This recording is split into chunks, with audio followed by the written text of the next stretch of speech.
How do you lower your monthly payment $500 or $600 a month when buying your first house, or any house for that matter? And what's a 2-1 buy down, or a temporary buy down anyway? Hi, my name is Josh Thomas. I've been a mortgage lender in Utah for over 20 years. I'm going to go ahead and take a few minutes and explain just what a buy down is. So follow me. So this is a buy down calculator. I'm actually going to come back to this in a second, but I wanted you to see that it's there. And then I want to go ahead and show you this. Now, this is the chart that we use with all of our clients to help them kind of see their different loan options side by side. And so I want to make sure you follow the chart or the table before we go on to the details of it. So there's a lot here, and this is a video, so you can pause it and do as you needed to in order to follow along. But this is assuming a $500,000 purchase price. This column, each of these columns represents a new loan amount or new loan program. So FHA 30-year fixed or a conventional 30-year fixed. The FHA has a 6% rate. The conventional has a 6.5% rate. And this is just two scenarios. This isn't an exact rate quote or anything else. So of course, ask questions for more of that. Both of these assume no lender fees, no buy down points, no discount points or anything like that. And both of these, I'm including estimates for taxes and insurance. I have mortgage insurance in here, 0 HOA payments. And this gives you a total monthly payment of $35, $38, or $34.99. So just $39 apart between the two of them. But then you can jump down here and you can see that the FHA has substantially less money due at closing, where the FHA or the conventional, of course, has a little bit more because it's a bigger down payment. But otherwise, very comparable, these two loans side by side. Now, before I get into temporary buy downs and how to lower your monthly payment $500 or $600 a month, let me start with permanent buy downs. Now, we don't usually call them permanent buy downs. We usually just call them buy downs or discounts. And that's what's been, most of my 20-year career has been just that conversation. But recently, because home prices and interest rates have gone up, the mortgage market has needed to offer better solutions to buyers. And so the 2-1 buy down has come back out. It was there in the beginning of my career, and it's been gone most of it. Now it's back again in vogue. Very, very popular, and it should be. And so I'm going to go ahead and keep explaining why.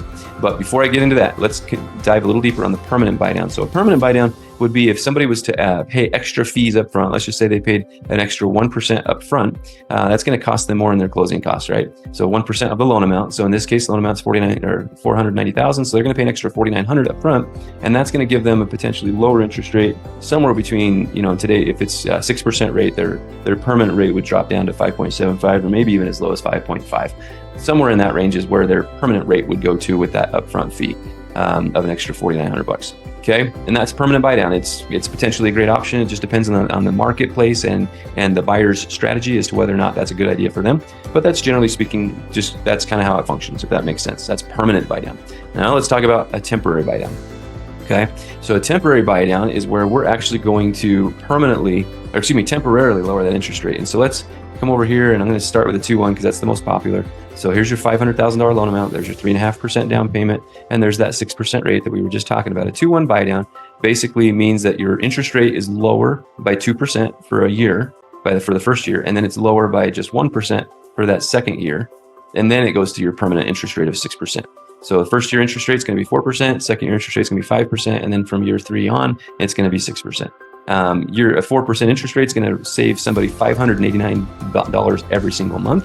And so, but that's just what you're seeing here on this screen is just going to be your P&I payment. So it's a little deceiving. So let me jump back to this other screen now and show you in more detail. So again, total monthly payment, but this includes everything, which is of course what everybody really cares about. And so let's look at this line right here.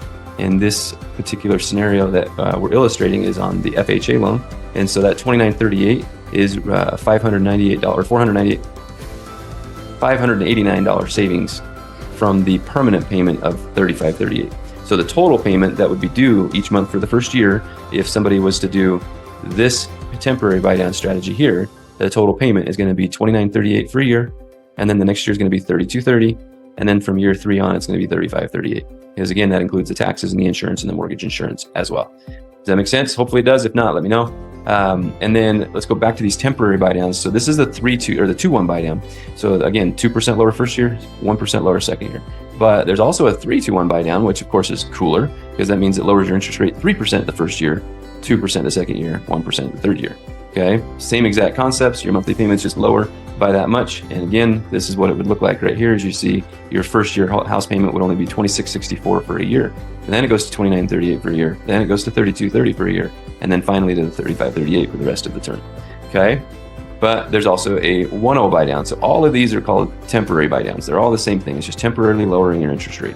Now, why would somebody want to do one over the other? Well, that's pretty easy.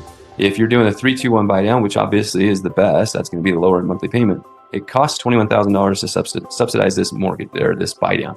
And that $21,000, well, that's a lot of money. Maybe a seller isn't going to want to contribute that, or maybe they're not willing to or able.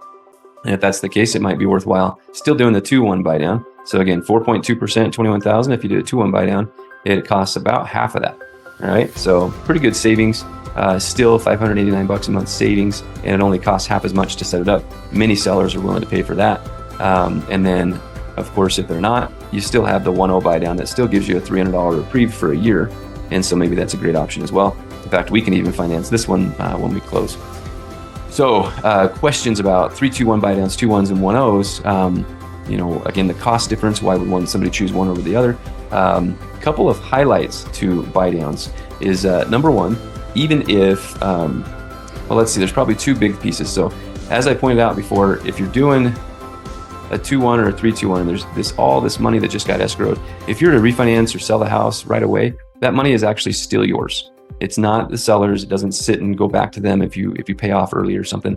Why would somebody pay off early? Usually refinancing would be the number one reason. We are in a declining rate environment at the time of recording this. So the chances of refinancing, even after somebody gets one of these, to get their permanent rate lower, they're pretty high.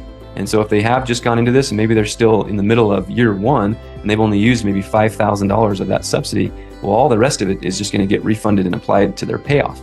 So their payoff comes to them much, much lower, allowing them to have a lower loan amount that they owe. Okay, so if they did refinance or sell early, this money is applied to their payoff. What if somebody wanted to just pay this themselves? They wanted to buy a house and pay this themselves. You understand that doesn't make sense.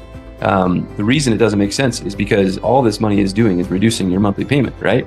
So if you're saving $858 a month, what you're basically saying is, hey, I want to give the bank $21,000 a month, so they only ask me for this monthly payment over here, this reduced amount. Well, why don't you just keep the $21,000 in your account and then you peel out the $858 extra? You can set everything on auto pay and you just pay that difference to the bank. And then that way you always maintain control of that $21,000 and whatever amounts left over. You can always apply it to the mortgage later on if you did refinance or whatever. But it's only if the seller or other third parties fund this account does it ever make sense for a buyer to use it. Otherwise, they should just keep the money in their own account. And if that didn't make sense, please let me know. But another perk to this that's wildly misunderstood is that you actually still get the full. So when you buy a house and you start paying mortgage interest each year, you usually get a tax deduction when you itemize. What is it? The standard amount is actually pretty big these days, and so a lot of people aren't taking that until they actually buy a house. But when you buy a house, you still should have even more write-offs than you would on the standard, especially if you're paying to a charity or other expenses like that.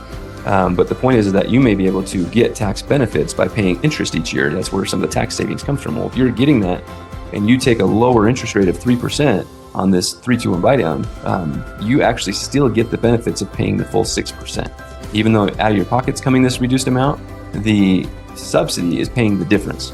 And so at the end of the year, you've still paid the mortgage company as if you had a 6% interest rate, which means you still get the full tax benefit.